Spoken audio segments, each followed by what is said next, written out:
Rudolf Nureyev, a man who turned ballet into passion and movement into a challenge.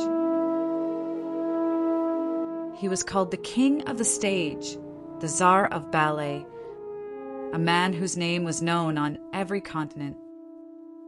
It seems that everything has already been written about him, but far fewer people know about his mysterious will, the relatives who suddenly appeared after his death, and the court battles that erupted over his inheritance across Europe and America. The bitterest thing in this whole story is that Nureyev's last will remain unfulfilled. He was one of those who dared to escape from the Soviet Union, but one of the rare ones who managed not only to survive in the West, but to conquer it. The world fell at his feet. When he danced Swan Lake with Margot Fonteyn in 1964, the audience called him back for curtain calls 89 times, a record that has not been beaten so far. "I danced my fortune with my own legs," he liked to say with a slight grin. And it was true. His earnings exceeded anything a ballet dancer had ever received before him. Europe, tired of boredom and prosperity, went crazy for Nureyev. The press called it Rudy Mania. But behind the brilliance lay a shadow. Only those closest to him knew how long he had been fighting his illness. He was diagnosed with HIV in the early 1980s. His doctor believed the virus had been in his blood for several years already. For 9 years, he stubbornly refused to be pitted or talked about, continuing to dance as if he could drive the illness out of his body through movement itself. "You do your job, heal, and I'll do mine," he would tell his doctors, spending his last strength on what he did better than anyone else, movement that became his immortality. The dancer spent nearly $2 million a year trying to buy himself a little more time. Yet fate was merciless. His untimely death left him no chance to truly enjoy the wealth and fame he had earned. His fantastic performance was legendary. Nureyev possessed almost superhuman endurance.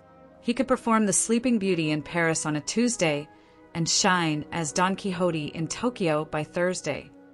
18 performances a month, sometimes 300 a year. Choreographer Roland Petit recalled the agony of seeing Rudolf after a show, sitting in his dressing room, tearing off the layers of tape wrapped around his swollen legs, veins bulging, hidden beneath strips of plaster to keep them from bursting on stage. The graceful legs of a ballerina, we now know, are forged in pain and discipline. His earnings were staggering. Having fled the Soviet Union in 1961 with only 36 francs in his pocket, he turned into a multimillionaire in just a decade. By the 1980s, he had purchased a luxurious apartment in New York's legendary Dakota building, later expanding it. His neighbors were John Lennon and Yoko Ono. In Virginia, he owned a vast ranch of nearly 500 acres. He also possessed a villa in La Turbie in France near Monaco, 2 apartments on the Quai Voltaire in Paris, another residence in Monte Carlo, and a villa on the island of Saint Barthélemy in the French West Indies. And in Italy, he owned the Ligali archipelago in the Mediterranean Sea. Locals still call it Nureyev's Island, a secret paradise where the king of ballet would retreat to soothe his exhausted legs. Nureyev adorned his homes with lavish Eastern carpets, paintings, and sculptures of naked male bodies. He spared no expense on antiques and art. His obsession with collecting, those close to him believed, came from a childhood marked by hunger and deprivation, a desperate need to surround himself with beauty after years of scarcity. Rudolf was born on a train traveling along the Trans-Siberian Railway to Irkutsk, where his father, Comet Nureyev, a Red Army political officer, had been assigned. Later his father went to the front, and Rudolf's childhood unfolded in hungry, frozen Ufa. In his autobiography he wrote, "I was never free from the feeling of hunger, the gnawing, constant hunger. I remember the endless winters, 6 months long, without light, almost without food."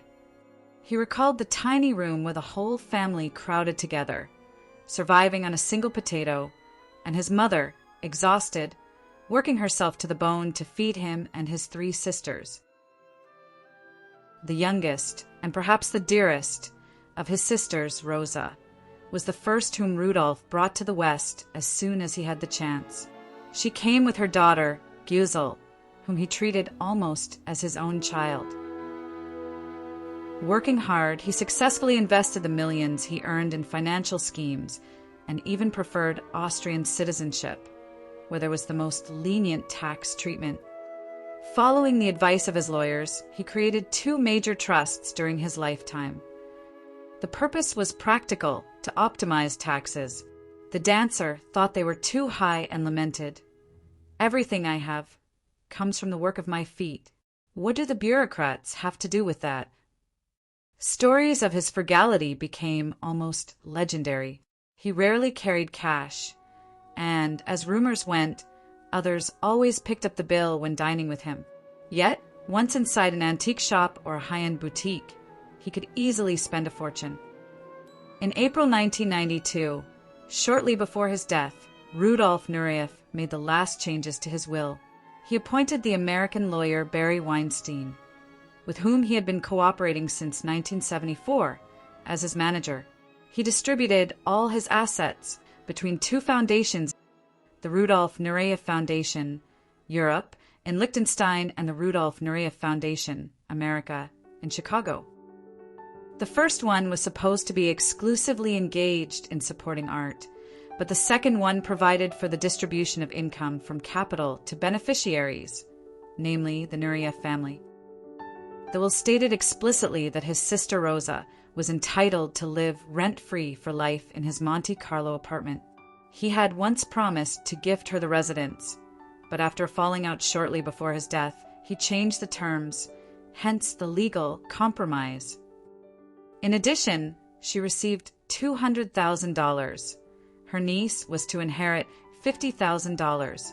The rest of Nureyev's relatives in Russia were not mentioned at all. However, due to the wording in the European will, the family was able to challenge the distribution of the inheritance. In June 1993, just one day before Christie's was to begin auctioning his possessions, everything was suddenly halted. Rosa and her daughter, Güzel, filed lawsuits in New York and Monaco, accusing Weinstein's lawyer of manipulating the dying artist, who was already in a deranged and inadequate condition. Later, other relatives from Russia joined them, but they did not appear at the trial, following the case from Kazan and Ufa. The lawsuit lasted 4 years. Finally, in 1998, the Federal Court of New York recognized Nureyev's will as legitimate. In the court decision, District Judge Danichin stated, Rudolf Nureyev dared to challenge the system. He was not a man who could be manipulated and remained true to himself even in the face of death. However, by then, the court's decision no longer mattered. As early as May 1997, a settlement was reached in Monaco.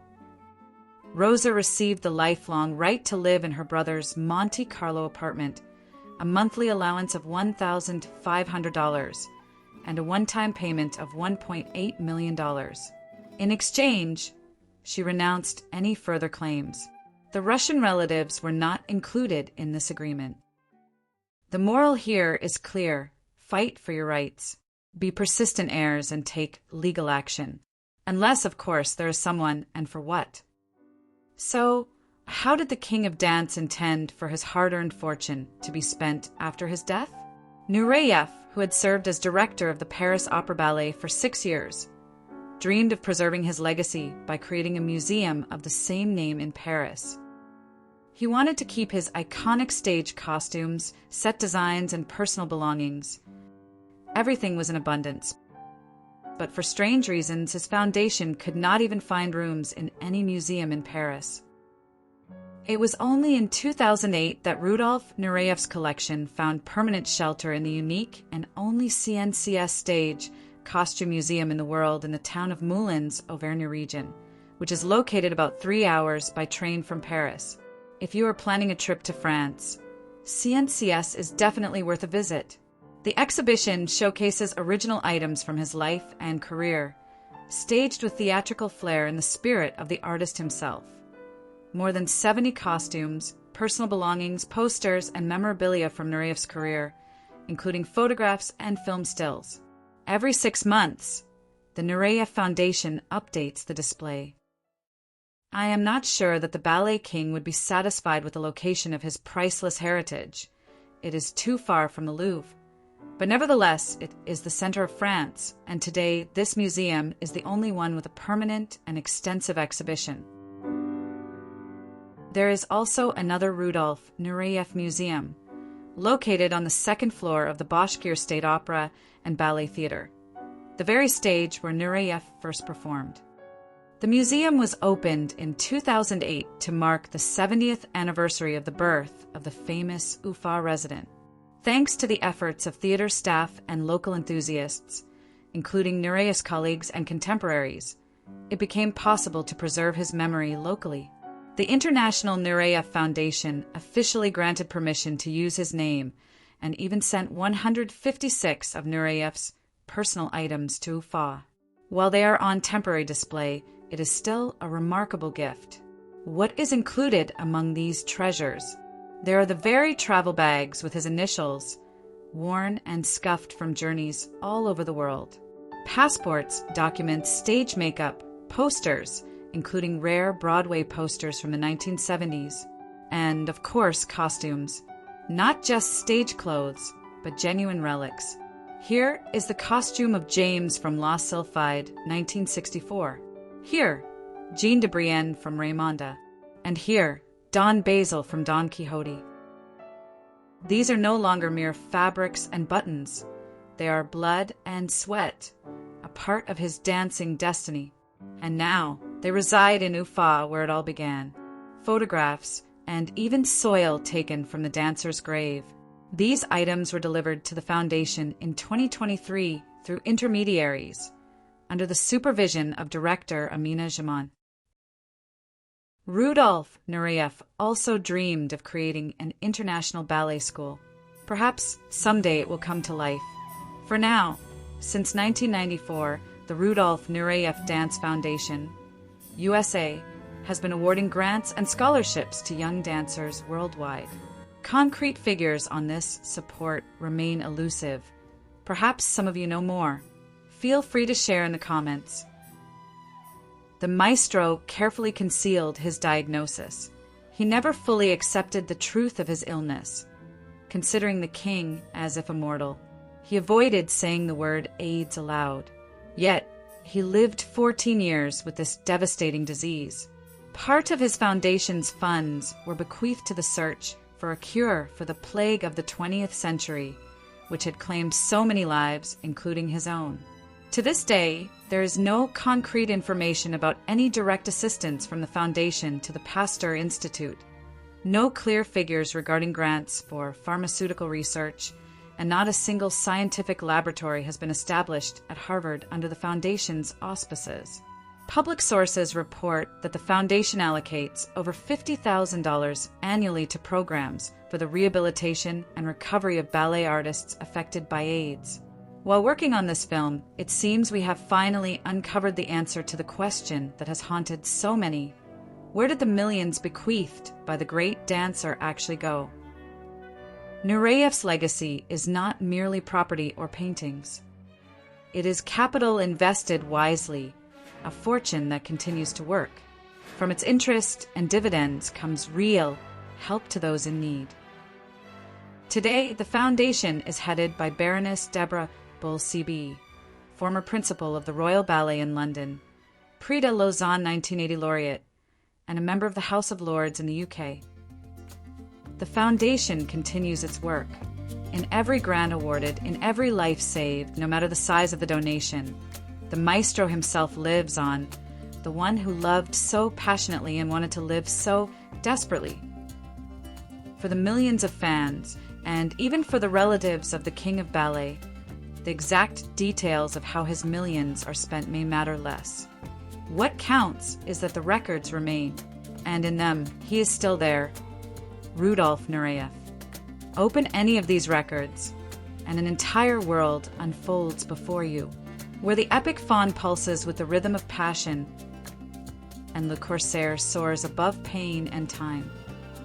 If you found this story fascinating, please like the video and subscribe to the channel. Even more incredible stories await. Meanwhile, tell us in the comments, who is Rudolf Nureyev to you? A fugitive, an artist, or a legend? Thank you for watching.